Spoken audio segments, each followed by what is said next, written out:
So I was sitting here at the back of my car, just pulled in here waiting on shooting light, because I want to start my steel hunt. I'm going to go up this way and then start a steel hunt up to the top. The wind's whipping all over today. It's going to be 20-mile-per-hour gusts and it just swirls everywhere. So the only way I can defeat that is to get up on top. I'm sitting here drinking my hot chocolate. Just waiting on full shooting light. I look up and there's a daggone deer standing there 10 yards away. Then another one, then another one, then another one, and then one comes from back yonder. And they're all just standing here. There's doe standing there, doe standing there, two doe standing there, another one, there's another one back yonder crossing the log. They ain't very afraid of me. And the thing is, I could kill a doe today if I wanted one. I mean, you talk about a short drag. Gee. Like that one right there. I mean, that's a perfect size doe. It just, right there. But I'm gonna use today and tomorrow to sneak around in the wind and get up top and get in close to some bedding areas and see if I can't come across a decent buck.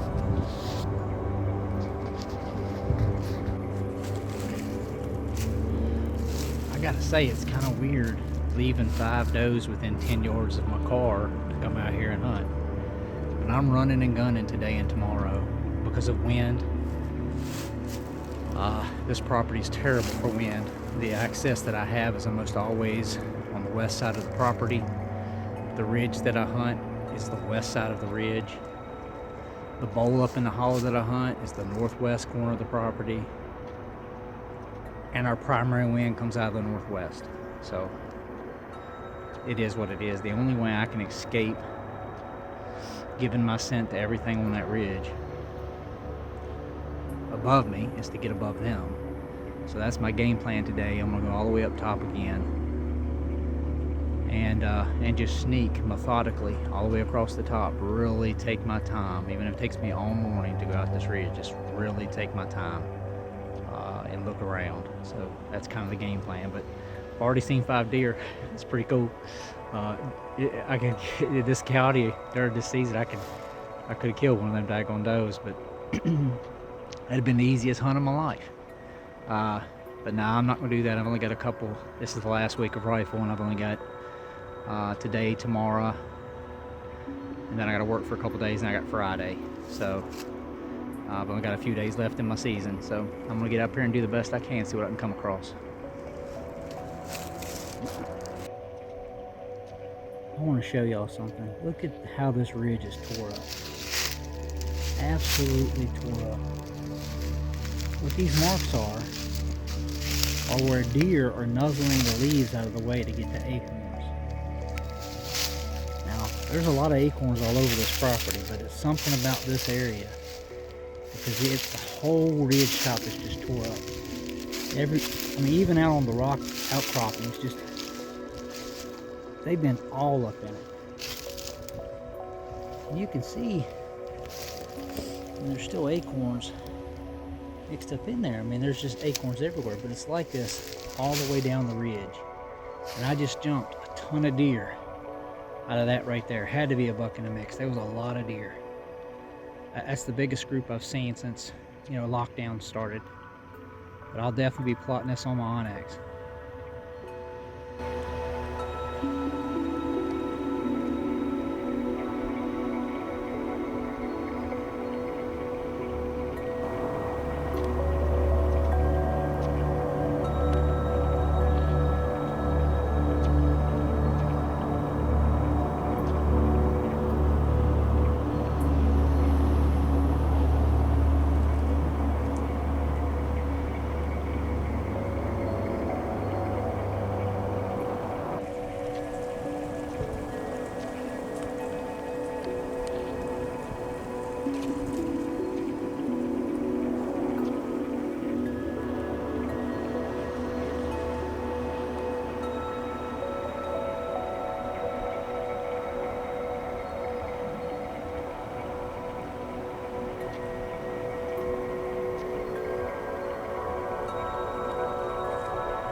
squirrel ain't a bit afraid of me. It's actually got its back turned to me, and it's like 12 feet away. As soon as I started talking, though, he quit eating.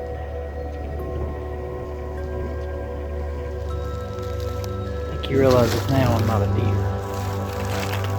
Look at him sneaky, he wants to sneak away. He realizes now I'm not a deer.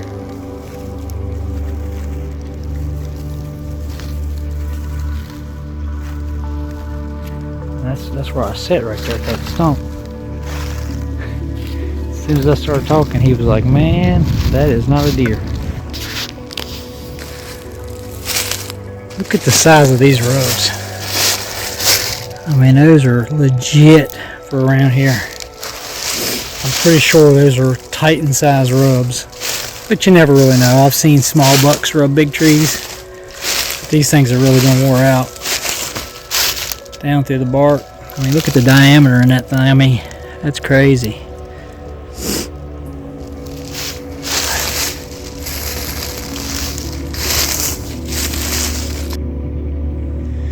Well, yeah, I just found a shed antler. It's only I found a dead head, old skull and antlers, and this is only the first just regular shed I found. And I couldn't tell you how many times I've walked past this thing. I've walked past it several times without seeing it. Yeah, it's a pretty cool buck for around here, a little 2-year-old.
Say, I just had the craziest thing.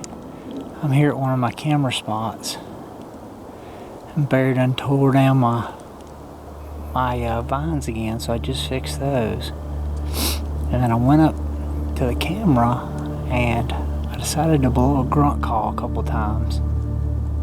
So I blew a grunt call aimed towards the power line right here. I just wanted it to, because that power line's so thick, I thought something could be in it.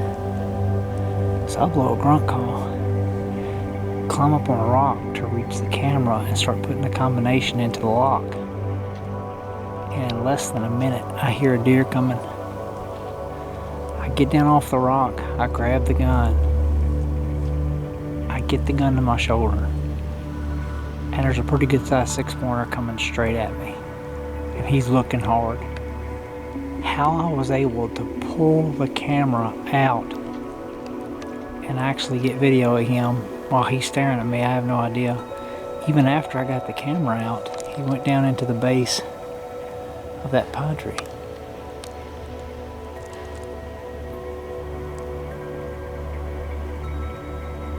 And a deer blowing at me. I am so pissed at myself. I'm sitting there talking about that 6-pointer coming up on me, and a big buck come down to the edge of this power line. And as I'm talking, he starts snorting and blowing at me. Again, I believe he was responding to the grunt. I grunted a few times, raked my foot across the ground like I'm making a scrape. And he ended up boogering so bad that he ran down the ridge, and I saw his doe go up the ridge. I'm so upset. That's new. The last time I was in here, that wasn't like that. Some very big buck, had to be, has done totally destroyed that pine tree. Broke it off at the top.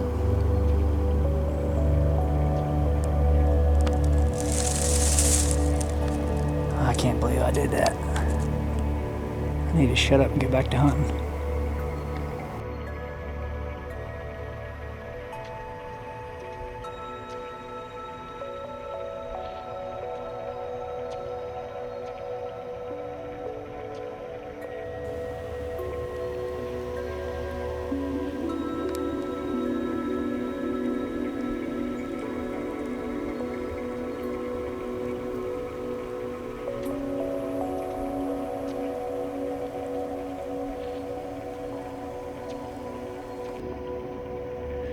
Alright, so this is where I'm hoping it'll happen at. I've set this up for late season in what I believe to be the best spot for killing a good buck in late season. The reason why I think that is last year when I ran cameras, Titan come through down there many times on camera. I've got 2 cameras set on this side of the draw, and I've got 1 camera on the other side, so I know what's coming through there. But he would come. There's actually a trail down there, an old road. They call it the Pigpen Road. And he would come up that road quite often in December, January, all the way up into February during daylight hours. So I've got an incredible field of view here, all the way up. This is where all the activity was this year. I mean, just deer coming through here quite a bit. The untouched bedding you can't quite see. I mean, you can tell it gets really thick up there, but it gets super thick down in here on the other side of this lip right here. That's an area I don't go into. I'll leave that be. So I'm hoping he might come out of there. I've gotten video of him coming down this draw before, back in October quite a bit. Again, I had tons of activity coming through right here, this dip. And he was on trail camera a lot down there. Big cold front supposed to be coming in for Christmas. I plan on being here Christmas Eve morning. I'm gonna hunt then, and then I'm gonna have 2 different 4-day stretches to hunt him. And I'm gonna hunt with this blind. I don't care what the weather's doing. I've actually got a screw in. I don't know how watertight this thing is, but I've got a screw in umbrella that I'll put in over top of it if it's getting bad. But I plan on sitting here, rain, shine, sleet, snow, wind. The wind chill is supposed to be around 0 here in a few days on Christmas Eve. And that'll start it from Christmas Eve all the way through the end of the season, which is the end of the first week of January. I'm going to hunt him hard out of this particular location, just set day in, day out. Bought myself a buddy heater. I've never used one before, but I'll be putting that down in there and trying to stay warm. I've sprayed everything down with scent killer. I've used, anybody that knows me knows that I'm a huge fan of Code Blue. I've used Calming Zone all over the tree and the rope, support rope and everything as a cover scent, and I've got calming sticks in my backpack, my hunting pack. That's what I'll be using to touch everything up when I come in to actually hunt. So I'll use that as a cover scent. One thing that's interesting is I picked out this spot about a week ago. I've been gone on a photo trip down the Smoky Mountains, and I get back. I don't know if you can tell in the sun, but that's a fresh scrape right there. I mean, all the wind and stuff we've had, that wasn't there a week ago. And all the wind and stuff that we've had, it would be covered with leaves. So that's pretty fresh. I'd say within a few days. Small little looking branch there. But I find it interesting the scrape opened up right next to where I wanted to put the blind. I'm gonna get it all zipped up and get out of here. It's starting to get into the evening hours, and he can be active in the evening. I don't want to bump him if he comes off top of the ridge.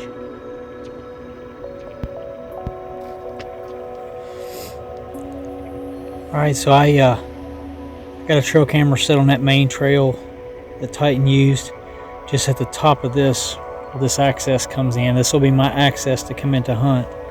But I also got it tees up on a three-way intersection up there with the trail I showed you earlier. But I also got some really good video of Titan right here. So I've set up one of my creations with the jointed, it's all jointed, it's got the rope through the middle of it, jointed vine, and put some Co-Blue pre-orbital on there. That's what all that white stuff is, that wax, synthetic, and made a scrape, peed in the scrape, and I'll get a camera and get it set up on this so I can see what's going on down here as well.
That was a strange encounter. I'm on a farm. This is an area where the farmer actually isolates his cows before he takes them to slaughter, and he likes to grain feed them for a period of time before he does that. And he's noticed a ringneck pheasant coming in, trying to get that residual grain. And I've actually gotten video of a ringneck pheasant on this very farm years ago, but this would be a different one. We're not quite sure where they come from, but I guess they show up here now, here and there, and he asked if I could set some cameras on it, so I brought two brand new cameras in here, never before used, high definition, greater than 1080p, got audio and everything, so I brought them in, and I'm finishing setting up the second camera, and I hear something rustling in the leaves.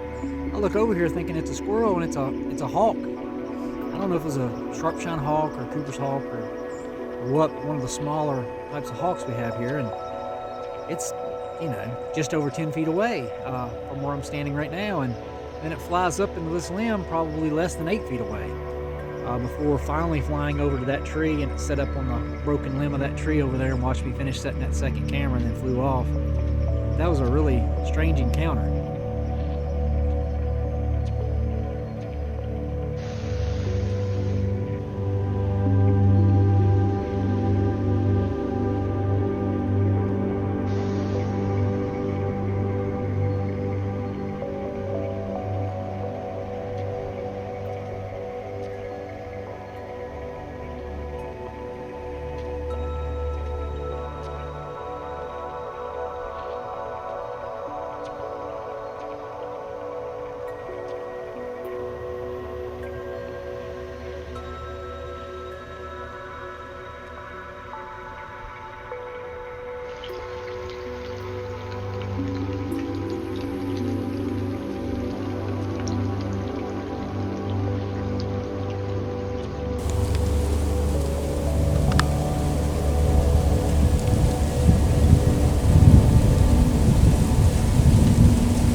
For more awesome content, like and subscribe now.